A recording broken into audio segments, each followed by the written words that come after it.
who spent many years. I personally worked with him out in Seattle with the Supersonics when he served as Squatch as well as the WNBA's team's Doppler for the Storm.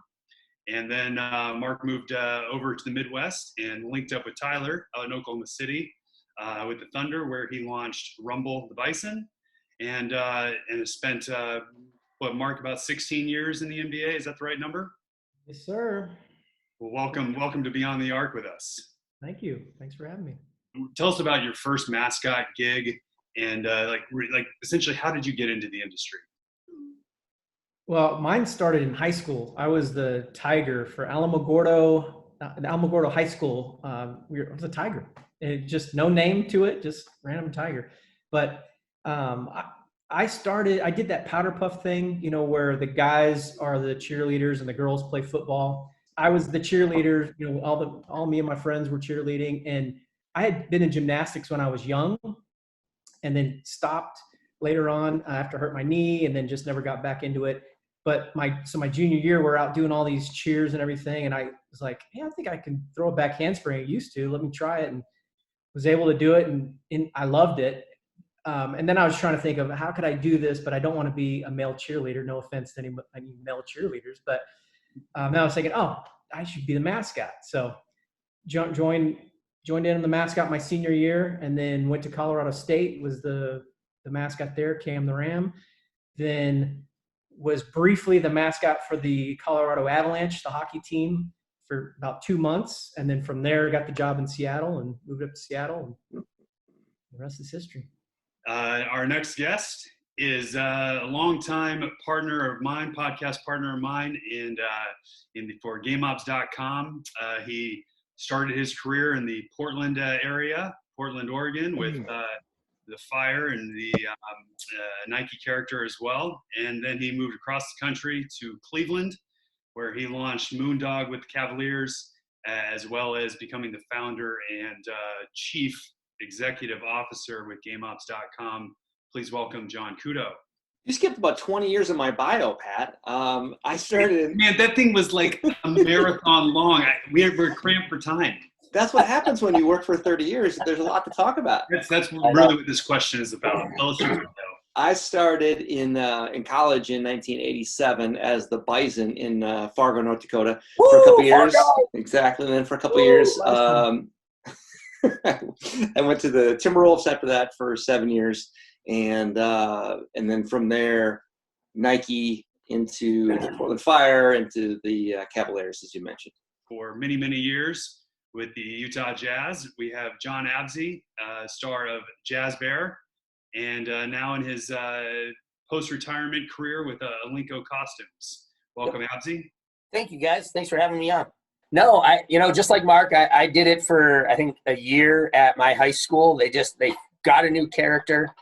I was ADD and ADHD, and I was the perfect fit. So I was the Sacred Heart Eagle.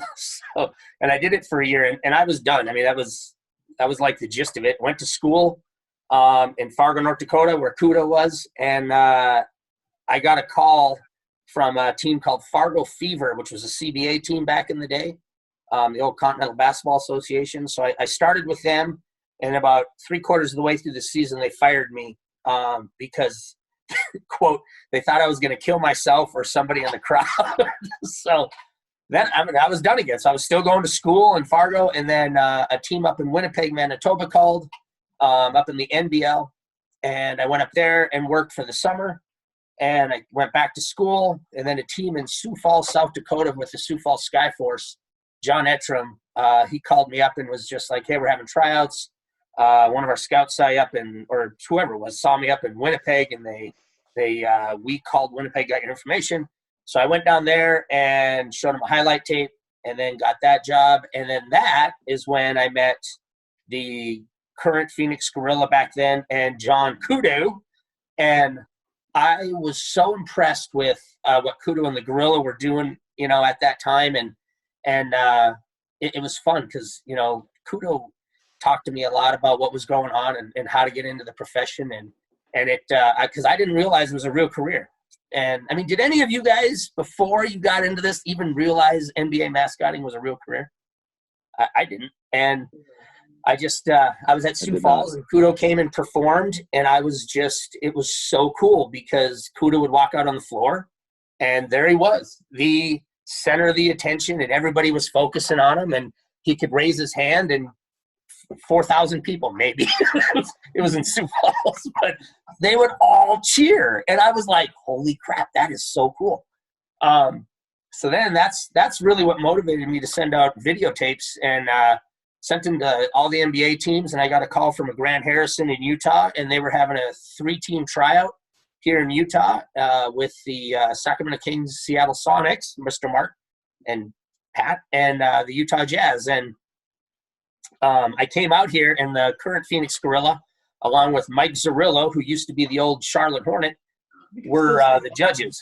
And came out here and did the tryouts, and didn't think I had a chance because there were so many good, talented people, and everybody was really good at something, and I was just at everything. So, but I got a call back and did my second callback in a big Barney suit. Our first one was in a gorilla costume, and I remember I was the last guy to go, and we all used the same head, and the gorilla has a little foam pad up here, and I tightened it down, and it just flushed everybody's sweat down my face. And I remember ripping it off and dry heaving. And then I got a call back from Sacramento, Seattle, and Utah, and didn't call anybody back. And then Grant Harrison called me up and was like, did you take a job with the one of the other teams? I was like, no. And he's like, so what are you thinking? And I go, I don't know, Grant. So I was just a little town farm boy. I didn't have the balls big enough to move. And if Grant wouldn't have called me back, I wouldn't be out here. There you have it. And lastly, but not leastly, we have a We've run out of time. Who never wore pants and mesmerized audiences around the world as the Spurs Coyote. He has now moved into teaching in his post-mascotting career. But please welcome from San Antonio, Rob Wicall. Wicall, you wanna give us a little more about your background? So I was a water skier at SeaWorld, and John, you gotta take a nap. I know you're old, or crusty. Sorry. And the Spurs were putting together an interactive team at the time, so I auditioned for that team, met the guy who was the original Coyote, and then started doing Coyote with him from then on. Was in DC for a couple years, but that was about it. So simple.